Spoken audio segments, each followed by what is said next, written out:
All right. Hi, everyone. My name is Allison. My pronouns are she, her. I'm the executive director of the Gallatin County Democrats. I'm really excited to have Melissa Romano with us this evening to talk about her campaign and candidacy for the Office of Public Instruction for the state of Montana. It's such a critical office, and public education is constantly under threat, it seems, and so I am really excited to hear a little bit more from you, Melissa, and have a great conversation. So if you'd like to introduce yourself, that would be awesome. Yeah, thanks. So I'll introduce myself and tell a little bit why I'm running and what's important to me. And then I'm really excited to have a conversation and hear from folks about issues that are important to you. My name is Melissa Romano, running to be your next state superintendent of public instruction. And first and foremost, I am a mother. I have 4 teenagers in the house. So it's often very busy and hectic. It's a fun time. We've got 2 driving and 2 soon to be driving, which is hard to believe. I am also a Montanan, a product of Montana's public schools. I'm not a career politician. I am an experienced and an accomplished and a very, very proud public school teacher. And I am running to be your next state superintendent because I believe that it is time to restore competent and focused leadership to the Office of Public Instruction. Now more than ever, we absolutely need a leader at that office who will show up every day and work to protect and promote high quality public education in our state. We need a leader who is a very strong and vocal advocate for all kids, from our 4-year-olds to our 21-year-olds, especially at the legislature and when it comes to funding our public schools. And Montanans need and we deserve a leader who truly understands the day-to-day challenges that our school communities face. I have had the honor to be in the classroom as an educator for the last 16 years. I am Montana's 2012 recipient of the Presidential Award for Excellence in Math and Science Teaching, and I'm also Montana's 2018 Teacher of the Year. And so it's very fair to say that education has not been just my career. It is truly my life's work and my passion. And I do want to tell you that you will hear my opponent, current Superintendent Elsie Arnson, talk about that she puts Montana students first. And I want to be really clear and very upfront. That is not what she does. It's not what she has ever done. And it's never been her mission or vision at the Office of Public Instruction. If you look just at the state legislative session, she didn't show up to champion really simple bipartisan bills like increases in special education funding that would benefit all schools and students across Montana. And she didn't stand up and oppose really terrible bills that would be really detrimental to Montana's public education system. She didn't show up to advocate for school funding bills. When I say that she was absent, she really was absent and just missing in action, failing our students. I want to let you know that she has played a key role in undermining our public schools since she took office, going so far as to speak alongside millionaire Betsy DeVos at an ALEC conference. She also supported school privatization rallies, showing up at them and speaking at them. And she was one of the first state superintendents in the country to applaud a federal budget proposal that would have cut $30 million from Montana's public schools. And I could go on, and I don't even want to, because I do want to tell you that Montana teachers know that she does not have their best interest at heart. To date, only one working public school teacher has donated to her reelection campaign. And she's had decades of time, her time in the legislature, her time as superintendent, to build relationships with teachers and the school community in Montana. And she hasn't done so. And so it's just appalling that only one working public school teacher has donated to her campaign. They know that she just has a terrible track record of not doing what's right for Montana students in schools. And so I can't stress enough how important it is when I say, we absolutely need a leader at the Office of Public Instruction right now, a leader who is going to fight for our education system, our public education system, especially as we all recover and work through what school looks like during this pandemic. We know that the consequences of school closures are going to follow our students and our teachers for years to come. And our teachers are going to need sufficient resources to make sure that they can do their jobs and support our kids as we all make up for lost classroom time. And all students, teachers, and staff, everyone in a school community absolutely needs to be safe as schools continue to reopen and shift what instruction looks like. And we absolutely need a superintendent who knows how important this is and who will also lead by example. I'm going to tell you that this job is not going to be easy, but I am very confident that I can get us back on track. As your next state superintendent, I am going to wake up every day and work to ensure that every single student in our state, regardless of where they live or how much money their parents make, that they will be given the resources that they need to learn. I am going to fight to fund programs for our earliest learners because a quality public preschool experience sets our kids up for success in the future. All of the research shows that. I'm very excited to work with stakeholders to get that done. I will always fight against unfair, discriminatory schemes like public funding for private and religious schools that drain our vital taxpayer dollars away from the very kids who need it the most. And the state superintendent also sits on the state land board, which sometimes folks don't realize. And that is a very important seat to me. It's very personal to me because our public lands are where I go and where my family goes to vacation. It's where we go to recharge and re-energize.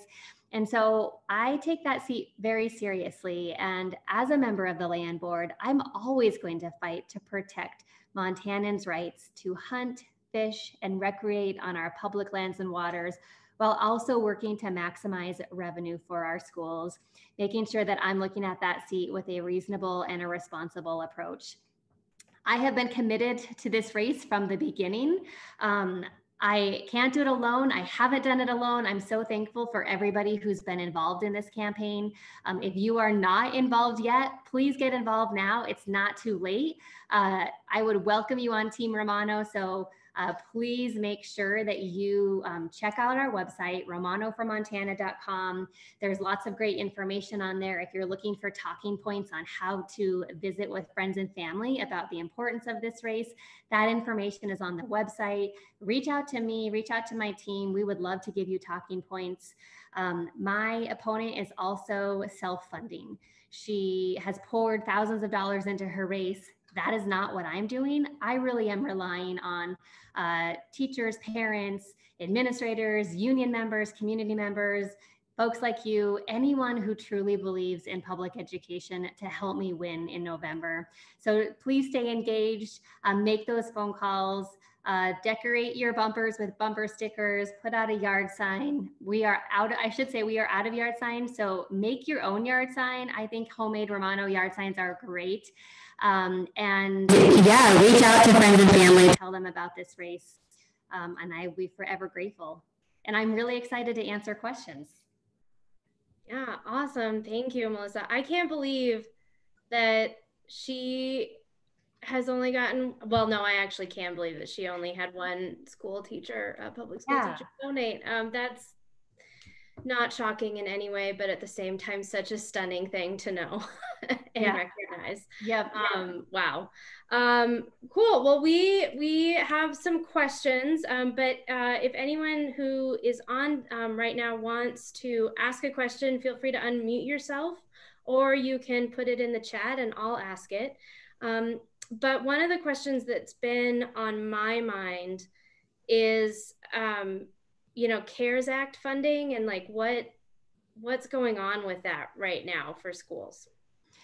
Yeah, that's a great question. So without giving you a very long history lesson, I can let you know that under Education Secretary Betsy DeVos, she released some guidelines for how schools should distribute the CARES Act funding. And her guidelines were discriminatory. They gave a larger portion of money to private schools, religious schools, homeschools. And there were many states in the United States that pushed back on those guidelines that said, this isn't fair. This isn't the intent of the law. We're going to wait. And lawsuits were filed. Our current superintendent, Elsie Arnson, she was not one of the superintendents who pushed back. She went ahead and distributed the money the way Betsy DeVos said the money should be distributed. And so now, fast forward to where we are at today, in Montana, about $800,000 has gone out the door to private and religious schools that should be going to public school. And at this point, it's gone. Most of it, we can't get it back. And most communities want to be very thoughtful about the partnerships they have with their the private schools and religious schools in their community. We have a lot of great partnerships in local districts. And so it's really unfortunate that has happened, because it didn't ever need to happen.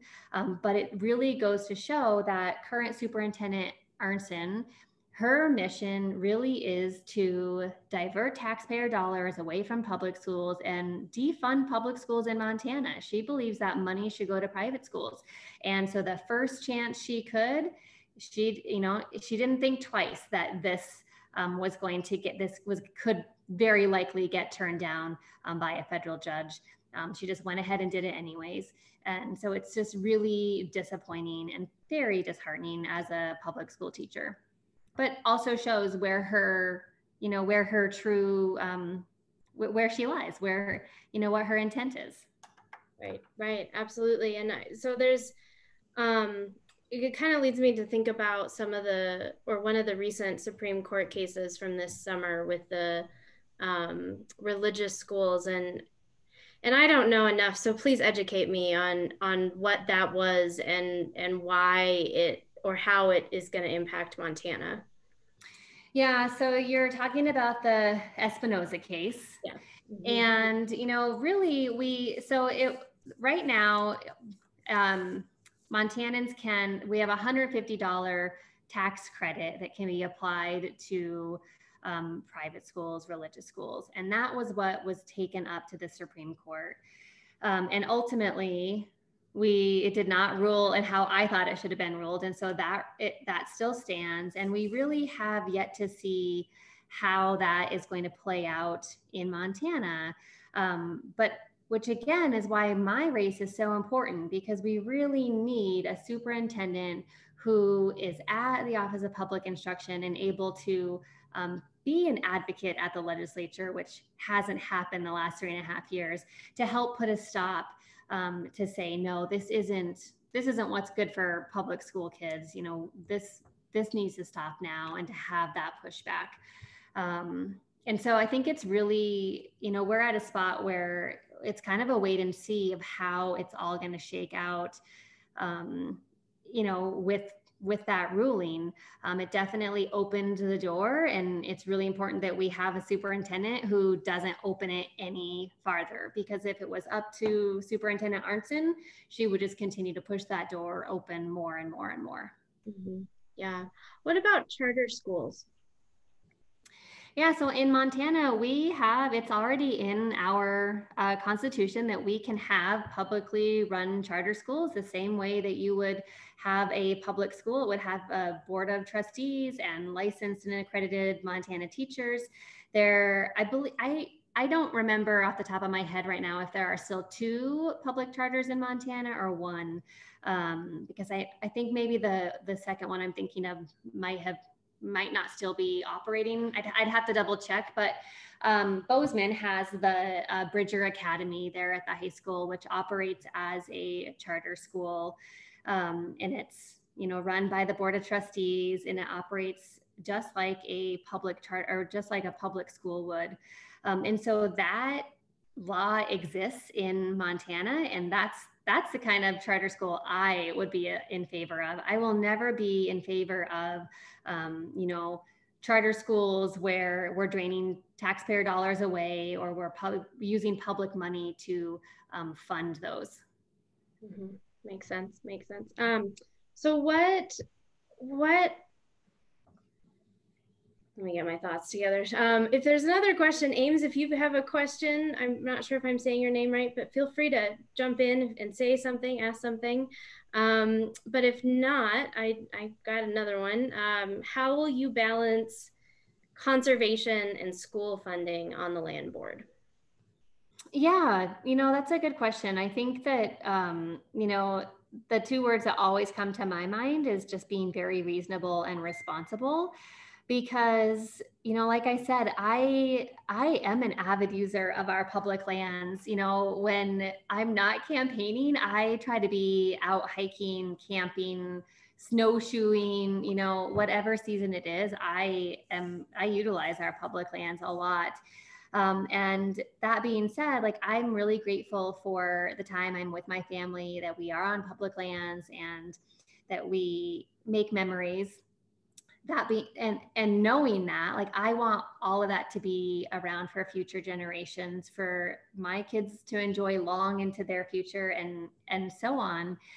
And really, my role on the land board is to maximize revenue for schools. And so I definitely want to do that. But I think that in doing that, we can't, there was a great, I'm probably thinking of it, it's a Dr. Seuss book probably, which will tell more about me, I guess, than not. But I'm blanking on the quote now, but it's like, you can't, we can't chop down all of the trees. We have to keep, some of them. And that's kind of just that reasonable and responsible approach. Like, yes, I want to maximize revenue for schools, but it doesn't mean we're just going to go in and, get rid of all of our land. Like, no, I want our land to be there for future generations.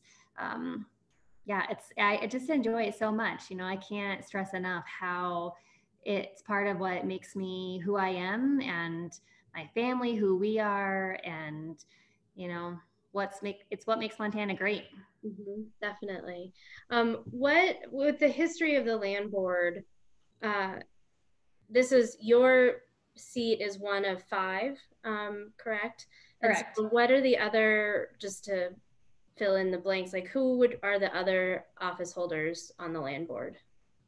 So it would be the governor, secretary of state, state auditor, um, state superintendent.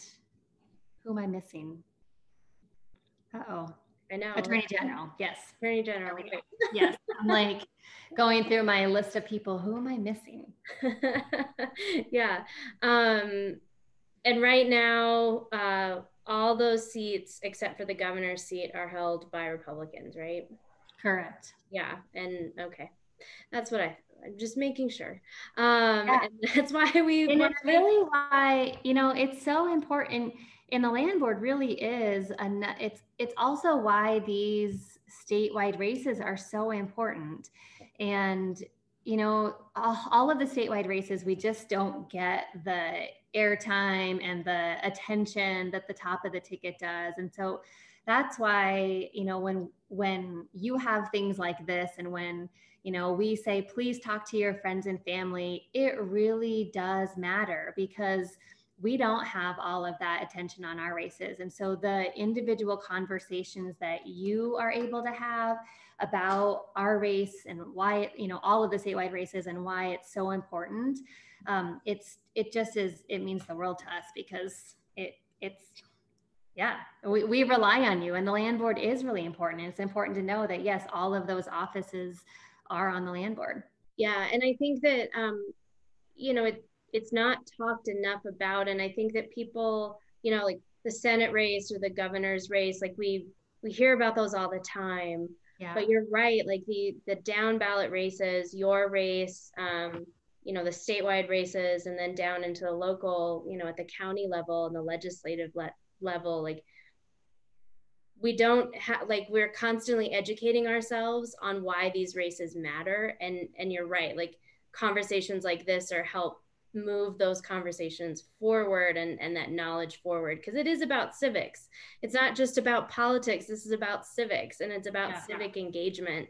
And when you have a position that also sits on a land board that manages and entrusts our public lands for the state, like that's a big deal, and we need to be talking about that. So thank you for educating me on that. Yeah. So another question that I have is, you talk a lot about social emotional learning standards. And can you explain what that means? Yeah, yeah, I would love to. Thank you. So social emotional learning standards are something that I am extremely passionate about. I'm very excited to work with the Board of Public Ed to determine if this is if social emotional learning standards are the next best step for Montana. And there's lots of great resources and information out there, but when we think about social emotional learning, there are sort of these 5 big areas, I like to say, and they have to do with self-regulation, knowing your own emotions, being able to make decisions, responsible decision making, setting goals. All of these, I like to think of them as really important skills that when you ask somebody who is hiring for a job and they tell you what they need from that person applying for the job, especially I'm thinking of our young people. They're all those really important skills that, they're not necessarily your algebra class or your reading class, or these problem solving skills. And I see social emotional learning as very beneficial for students, not in terms of just knowing and managing their own emotions and being able to regulate their emotions and really be healthy adults, with their mind and body. But I really also believe that social emotional learning standards can also help in other ways. It can help close achievement gaps. It can help us understand systemic racism and oppression, and just be more aware of other people's perspectives. And so I really see social emotional learning as just a great benefit for students. And I'm really excited just to talk, like I said, to talk with the Board of Public Ed to see, if these standards would be the next best fit for Montana. Awesome. So the Board of what was the Board of Public Education? Yeah, Board of Public Ed. Yep. Public Ed. Okay. So are they the ones that set the teaching guidelines, like the curriculum guidelines for Montana? So the Board of Public Ed adopts standards. Okay. And so when you're thinking about schools, if you've ever heard schools are meeting accreditation standards or they're not, the Board of Public Ed sets those standards. The superintendent can help be a thoughtful working partner with the Board of Ed.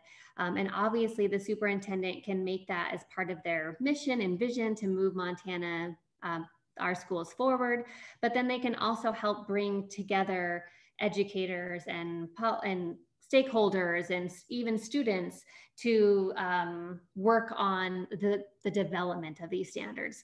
So a good example of this would be back in 2011 when Montana was deciding on whether or not we should adopt new math and reading standards. And prior to that, 2011, I was actually working on several different math committees with educators and administrators and even some college professors. We were all working together in these various committees, looking through other state standards, and then thinking about our students and looking at lots and lots of data from Montana test scores and national data to say, what's the best fit for Montana? What do we want our students to be able to know and to do at the end of each grade level? And we, did that as educators, and we presented it to the former state superintendent, Denise Juneau, at the time. And then she then carries that forward to the Board of Public Ed and said, here's here's what might work. And the Board of Ed ultimately is who is responsible for adopting those and putting them into rule. Mm-hmm. And who sits on the Board of Public Ed? Like who are they? Yeah, so they are appointed by the governor. And so it's a mix of parties. So it's not just a Republican or a Democrat, but appointed. Okay. Okay. How big is it? How many people? Now you're really testing me. I'm trying to think. I want to say 9, but now I don't remember. I have to look it up. Okay, no worries. These are all things that I think I certainly don't know enough about. I don't have children yet, so I am and I'm don't have an investment yet in directly in the public education system. Right. But I feel strongly about public education, and so knowing the layers and how all these pieces fit together that then produces, the educational system that our kids have.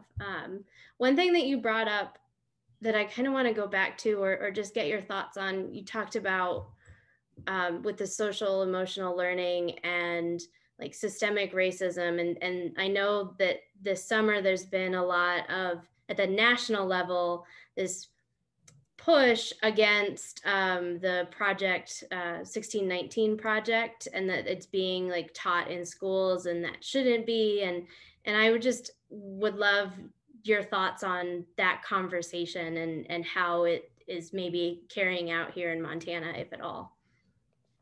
That's a really good question. And this is where I feel like a little bit removed from the conversations because I haven't been in the classroom.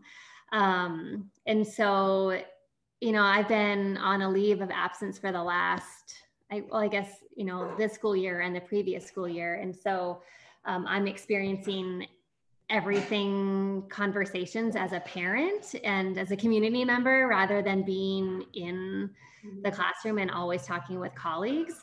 So that's really interesting. I don't know that I, if I have any insightful thing to add from things that I've heard or conversations I've had.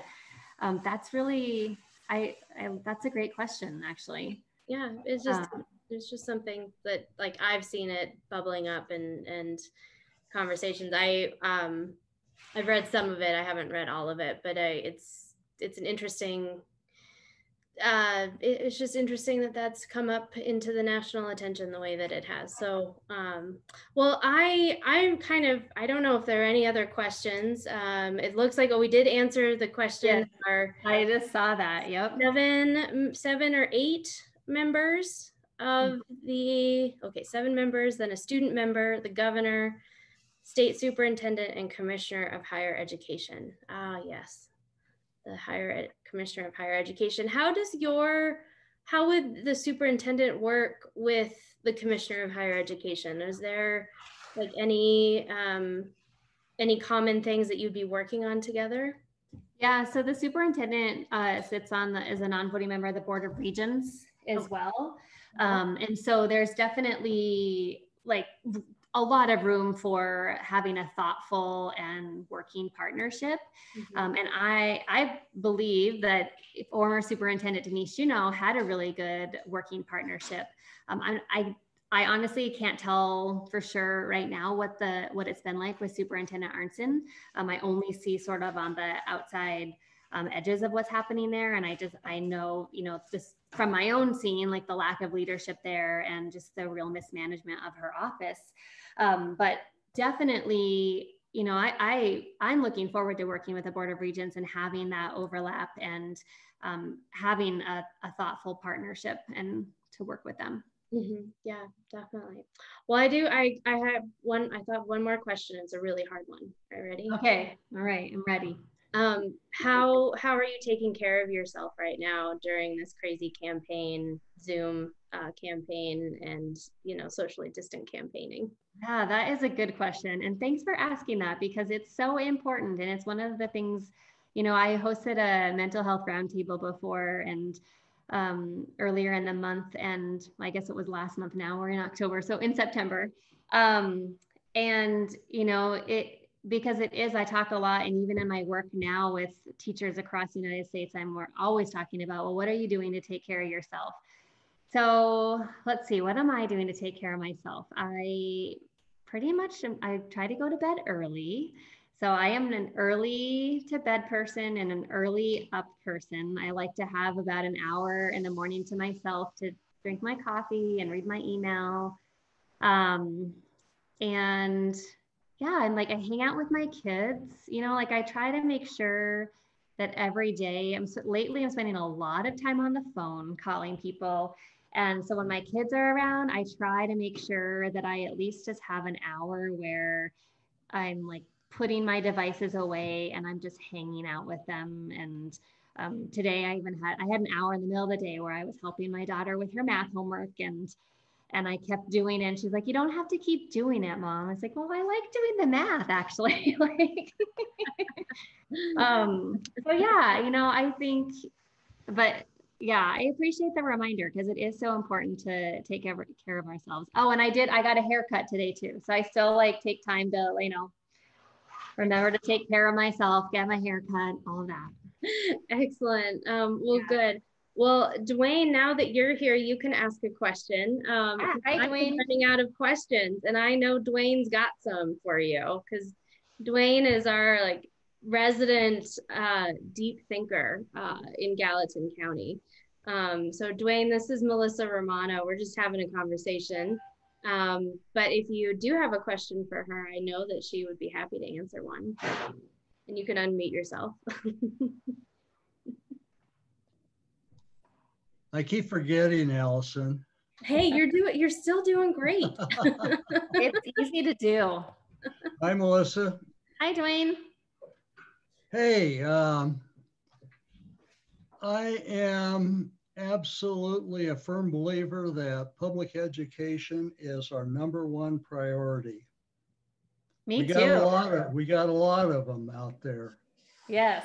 But there is nothing more important than an educated electorate. Absolutely. I couldn't agree more.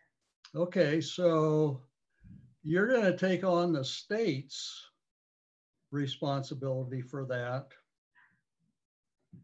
That's a big responsibility by itself. What kind of help do you expect to get from the federal government? Oh, that's a good question. Well, with the upcoming election, it's hard to say, but I would say that the federal government has a place and a part to play in education. But I also think that it's important to have a state superintendent who knows when to push back and when to say, that's not right for Montana. We do it differently here. And so I think it has a place. I'll call it, I don't want to say minimal.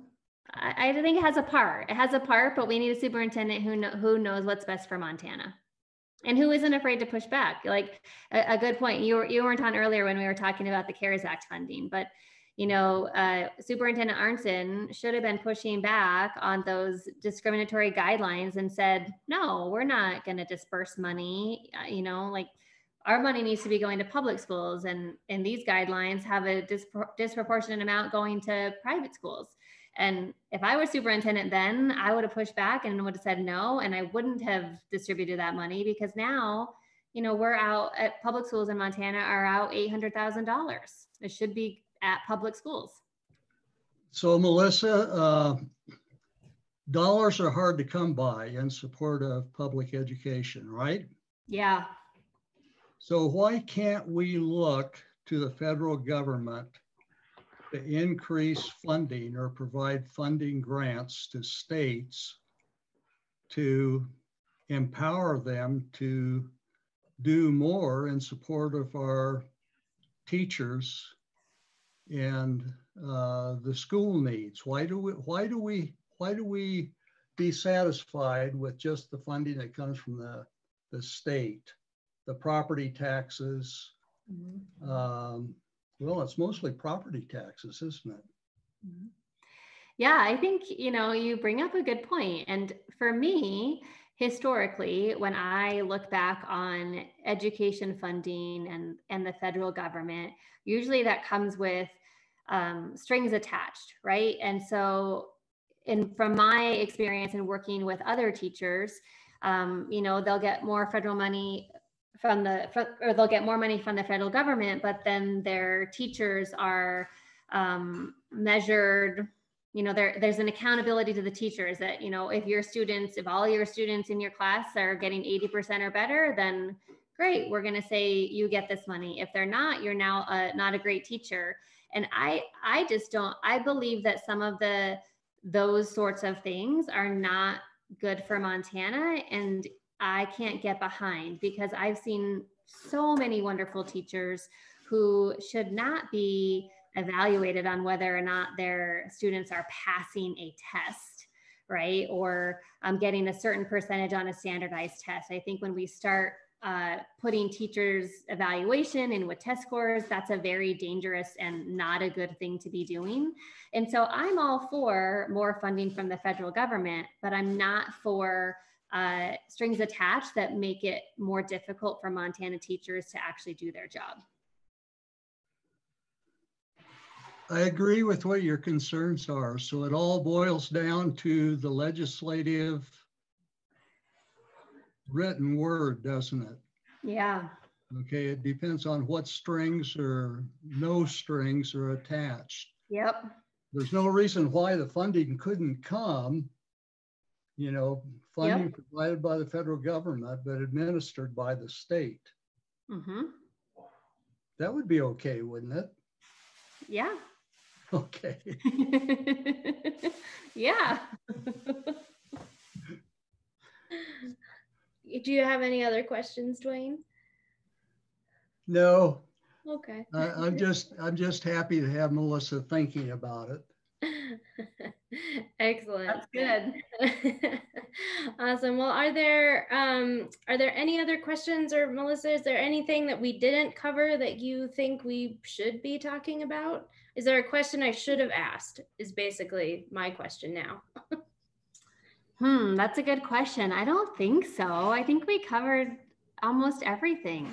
Yeah, I mean, we covered CARES Act and social emotional learning, which that really resonates with me, and I'm excited to see what those standards could look like for Montana, because I think that's important, and it's skills. We talk about soft skills once you get into the workforce, and soft skills are the skills that people actually need more of to be successful in a lot of jobs and businesses and things. So. And it also really, I think the thing with social emotional learning standards as well that really resonates with people is just the crossover to mental health, and we know it's so important, and we know students need supports, our teachers need mental health supports. And so I think that this is just, it's at a critical time when we need to take a look at it and think about how we really move Montana forward. And I think that is one way. Mm-hmm. That's great. Well, Melissa, thank you for being on tonight. It's a busy night with lots of other events going on, but I really appreciate your time. Thank you for running. Thank you for standing up for Montanans and public education, and just doing everything that you do for teachers and students and really our whole state, because it's important, and you probably don't get enough credit yet. But I'm really excited to mark my ballot for Melissa Romano. Awesome. And I'm just really grateful for your time tonight. Well, thank you. Yeah, it's great that you're doing this, and I appreciate the chance to be here, and really appreciate the conversations you all have with the folks that it's so important. So thank you. Yeah, absolutely. Well, have a wonderful night. Get out the vote, everyone. Anyone who's watching this, we have all sorts of other candidate conversations on our YouTube channel and sharing them on social media. Go to GallatinDemocrats.com to learn more about the candidates, and also about voting in Gallatin County this year. Lots of easy ways to do it. And ballots are mailed in 2 days. 2 days. Really excited. So, well, thank you again and have a wonderful rest of your night. Thanks.